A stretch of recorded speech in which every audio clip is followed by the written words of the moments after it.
দুপুর প্রায় 2টো। দক্ষিণ ইসরায়েলের বিশাল মরুভূমির মাঝখানে অবস্থিত রেমান এয়ারবেস তখন একেবারেই স্বাভাবিক অবস্থায় ছিল। তপ্ত রোদের কারণে পুরো রানওয়ের ওপরে গরম বাতাস কাঁপছিল। দূরে সারি সারি যুদ্ধবিমান দাঁড়িয়েছিল সম্পূর্ণ প্রস্তুত অবস্থায়। ঘাঁটির ভেতরে অনেক পাইলট তখন রেস্টরুমে ছিলেন। কেউ বিশ্রাম নিচ্ছিলেন, কেউ আবার পরবর্তী ফ্লাইট নিয়ে আলোচনা করছিলেন। বাইরে থেকে দেখলে মনে হচ্ছিল দিনটা অন্য দিনের মতোই শান্ত থাকবে। কিন্তু ঠিক তখনই পুরো এয়ারবেস কেঁপে ওঠে এক তীব্র সাইরেনের শব্দে।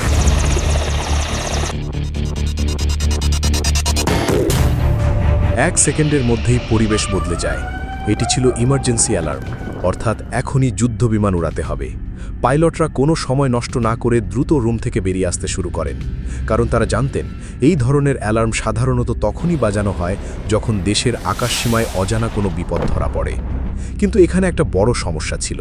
রেস্ট হাউস থেকে মূল রানওয়ে এবং যুদ্ধবিমান রাখার জায়গার দূরত্ব ছিল প্রায় 1 কিলোমিটার। তাই দ্রুত কয়েকটি সামরিক গাড়ি সেখানে পাঠানো হয়। পাইলটরা দৌড়ে গাড়িতে উঠে পড়েন। তাদের মুখে তখন স্পষ্ট টেনশন, কারণ তারা জানতেন না আকাশে ঠিক কী ঘটছে। কেউ কোনো কথা বলছিলেন না, শুধু গাড়ির গতির সঙ্গে বাড়ছিল উত্তেজনা। কিন্তু আসল ঘটনা শুরু হয়েছিল আরও প্রায় 30 মিনিট আগে। ইরানের একটি পুরনো সামরিক ঘাঁটি থেকে সেদিন একটি F-4 ফ্যান্টম যুদ্ধবিমান উড্ডয়ন করেছিল। অনেকেই ভুল করে এই বিমানকে টমক্যাট বলে উল্লেখ করেন, কিন্তু বাস্তবে F-4 ফ্যান্টম এবং F-14 টমক্যাট সম্পূর্ণ আলাদা যুদ্ধবিমান।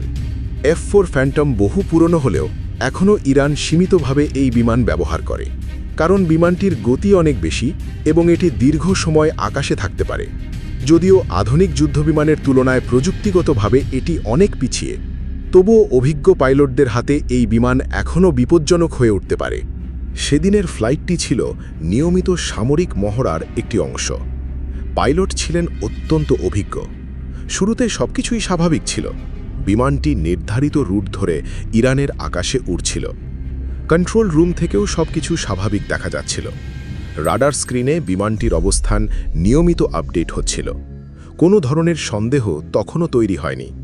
কিন্তু কিছুক্ষণ পর অদ্ভুত ঘটনা ঘটে। পাইলট ধীরে ধীরে নির্ধারিত রুট পরিবর্তন করতে শুরু করেন। প্রথমে ইরানের রাডার কন্ট্রোল রুম বিষয়টি খুব একটা গুরুত্ব দেয়নি, কারণ সামরিক মহড়ার সময় মাঝে মাঝে সামান্য রুট পরিবর্তন করা হয়। কিন্তু কয়েক মিনিট পর অপারেটররা বুঝতে পারেন বিমানটি নির্ধারিত পথে নেই। সেটি ধীরে ধীরে উত্তর পশ্চিম দিকে এগিয়ে যাচ্ছে। তখনই কন্ট্রোল রুম থেকে সতর্ক বার্তা পাঠানো হয়। পাইলটকে বলা হয় সে নির্ধারিত আকাশসীমা ছেড়ে অন্যদিকে চলে যাচ্ছে।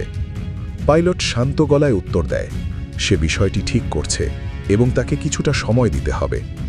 কিন্তু বাস্তবে সে ফিরে আসছিল না, বরং ধীরে ধীরে আরও ভেতরের দিকে এগিয়ে যাচ্ছিল। পুরনো যুদ্ধবিমানটি খুব নিচু উচ্চতায় উড়ছিল। নিচু উচ্চতায় উড়লে অনেক সময় রাডারের পক্ষে বিমান শনাক্ত করা কঠিন হয়ে যায়। পাহাড়, ভূখণ্ড এবং পৃথিবীর বক্রতার কারণে রাডার সিগন্যাল বাধাপ্রাপ্ত হয়। সেই সুযোগই নিচ্ছিল রহস্যময় পাইলট। বিমানটি ধীরে ধীরে ইসরায়েলের উত্তর সীমান্তের দিকে এগিয়ে আসে। এদিকে ইসরায়েলের রাডার কন্ট্রোল রুমে একটি অস্বাভাবিক সিগন্যাল ধরা পড়ে। প্রথমে রাডার অপারেটররা সেটি ঠিকভাবে বুঝতে পারছিলেন না, কারণ ওই এলাকায় সাধারণত এমন কোনো শত্রু বিমান দেখা যায় না। অনেকেই ভেবেছিলেন এটি হয়তো রাডারের ভুল সংকেত অথবা প্রযুক্তিগত সমস্যা। কিন্তু কয়েক মিনিটের মধ্যেই পরিস্থিতি পুরো বদলে যায়। রাডারে দেখা যায় অজানা বিমানটি অত্যন্ত দ্রুত গতিতে ভেতরের দিকে ঢুকে যাচ্ছে।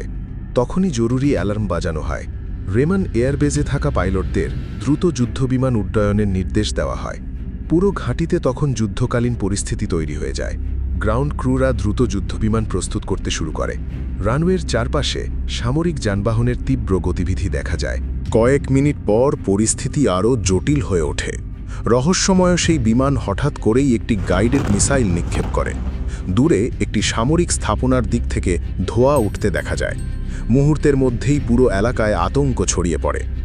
যদিও পরবর্তীতে এই হামলার প্রকৃত তথ্য নিয়ে বিভিন্ন মতামত উঠে আসে, তবুও সেই মুহূর্তে ইসরায়েলি প্রতিরক্ষা বাহিনী এটিকে সরাসরি নিরাপত্তা হুমকি হিসেবে বিবেচনা করে। ইসরায়েলের বিভিন্ন রানওয়ে থেকে একের পর এক যুদ্ধবিমান আকাশে উঠতে শুরু করে। কিছু ফাইটার জেট সরাসরি উত্তর সীমান্তের দিকে পাঠানো হয়। পাশাপাশি ভারী অস্ত্র বহনে সক্ষম কয়েকটি বিমানও প্রস্তুত রাখা হয়। আকাশে তখন জেট ইঞ্জিনের প্রচণ্ড শব্দ। পুরো পরিস্থিতি তখন প্রায় পূর্ণাঙ্গ যুদ্ধের শুরুর মতো লাগছিল। কিন্তু ততক্ষণে অনেক দেরি হয়ে গেছে। রহস্যময় পাইলট ইতোমধ্যেই ঘুরে আন্তর্জাতিক আকাশসীমার দিকে চলে যাচ্ছিল।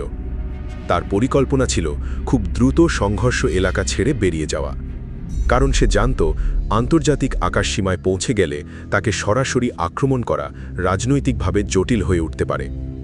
ঠিক সেই সময় ইসরায়েলের একটি এয়ার ডিফেন্স ইউনিট সক্রিয় হয়ে ওঠে। ধারণা করা হয় সেখানে পেট্রিয়ট সিরিজের ক্ষেপণাস্ত্র প্রতিরক্ষা ব্যবস্থা মোতায়েন ছিল। মুহূর্তের মধ্যেই একটি মিসাইল আকাশে ছুটে যায় এবং অজানা যুদ্ধবিমানটিকে ধাওয়া শুরু করে। পাইলট তখন বুঝতে পারে তার পেছনে মিসাইল আসছে, কিন্তু সে আতঙ্কিত হয়নি। কয়েক মুহূর্ত পর বিমানটি আন্তর্জাতিক আকাশসীমার কাছাকাছি পৌঁছে যায়।